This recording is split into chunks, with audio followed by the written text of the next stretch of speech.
Okay, in the interest of time, with other questions, we'll move on to number 2. How do you choose a doctor, or think of this as an individual or a hospital? What are your sources of information? How should public policy promote quality healthcare providers? So think of yourselves as individuals. How do you choose a doctor and or a hospital? My setup itself is driven by my health insurance here in the office. We have a new system, Plan A. I live in, I forget the name of it, I live in Dyersville, which is a little ways that way in the snow yet.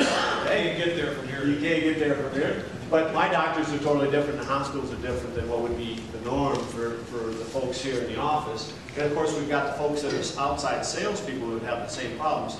So my healthcare is kind of driven as far as what doctors accept my plan and what hospitals accept that plan. So it's plan driven as far as I go, as far as that first question, how do we choose a doctor or a hospital? I don't based on information that tells me my doctor's the greatest or the hospital's the greatest. I'm doing it because my plan says that they accept it, otherwise it's out of pocket for me.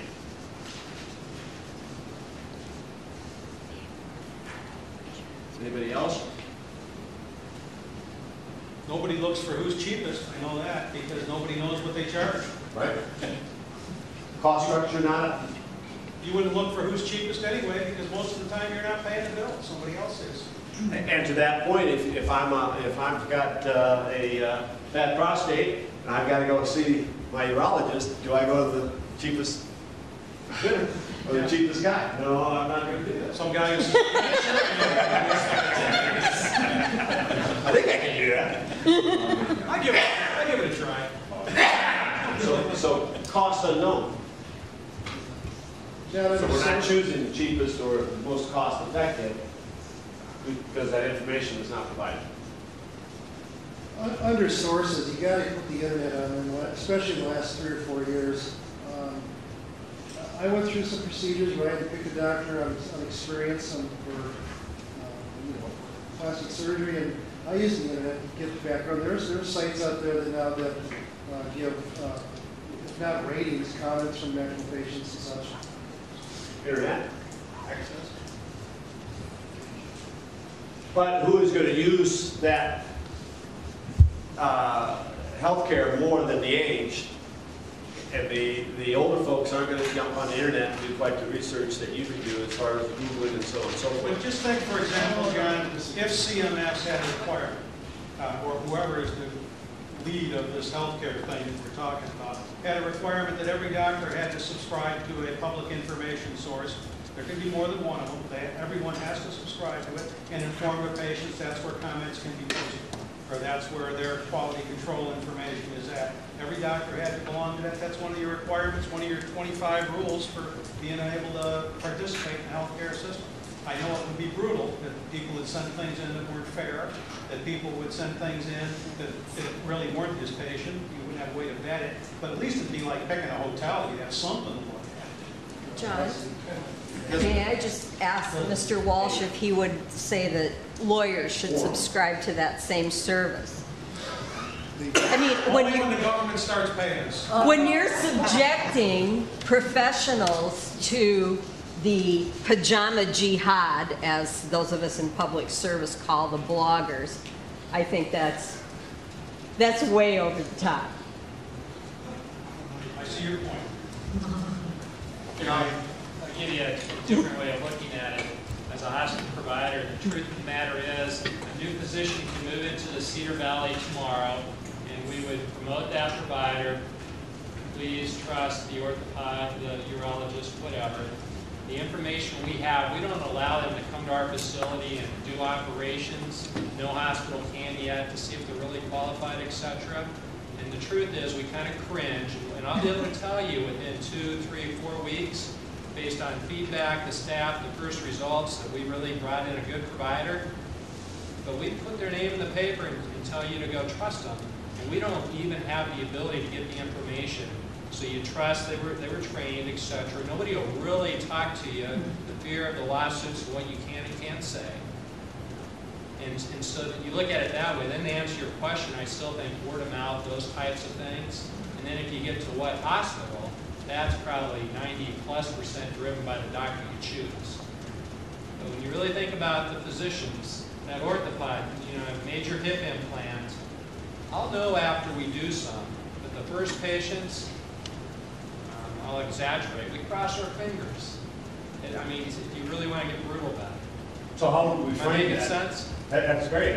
How would we frame that? That there's no structural or systemic system, or there's no... People bounce around from one environment to another, and they usually sign agreements on what they can and can't say.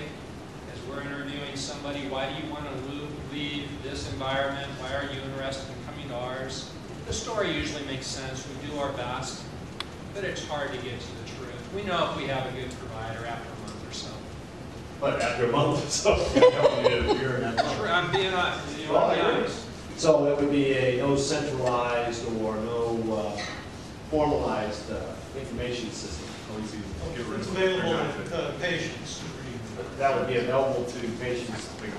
A hospital can credential doctors, and certainly has to, but patients individually have difficulty finding out general information about how his patient care is, how does he treat people. It's hard to get that, unless you know a relative or a friend who's going that. If we're not happy with them, Move on. an add-on here, if we're not happy with them, the process to remove somebody, even if they've only been here a week, tremendously burdensome and costly. Yeah. Process for eliminating bad apples. Or bad practitioners. I can tell you from a nursing facility standpoint, because it's on there, but they just moved to a 5-star rating system just the first of the year. And what they do is they go by your last survey, your annual survey. So depending on how you did on that few days that they were in, which is a snapshot, they're going to base you, and they base you over the prior 3 years.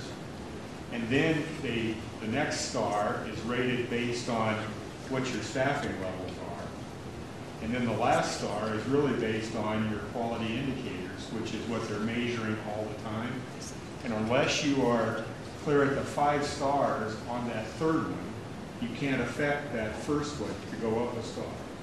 So and it's always going to be on a bell curve. So if we have tremendous services and facilities, half of them are still going to be substandard. So it's I just tell you, be careful with wanting too much of that, but you're right, there's got to be some type of information. And I think that was somewhat Yeah, Carol's exactly point right. back there, that patients can be unfair, but grading systems can also be unfair. Right. Any other comments there as far as how should the public policy promote quality health care providers? Carefully, Carefully. because the grading systems can be off and patients can be off. I don't know the answer, but it has to be done carefully. Careful. That was the last question. Public policy. Quality health care providers. Careful.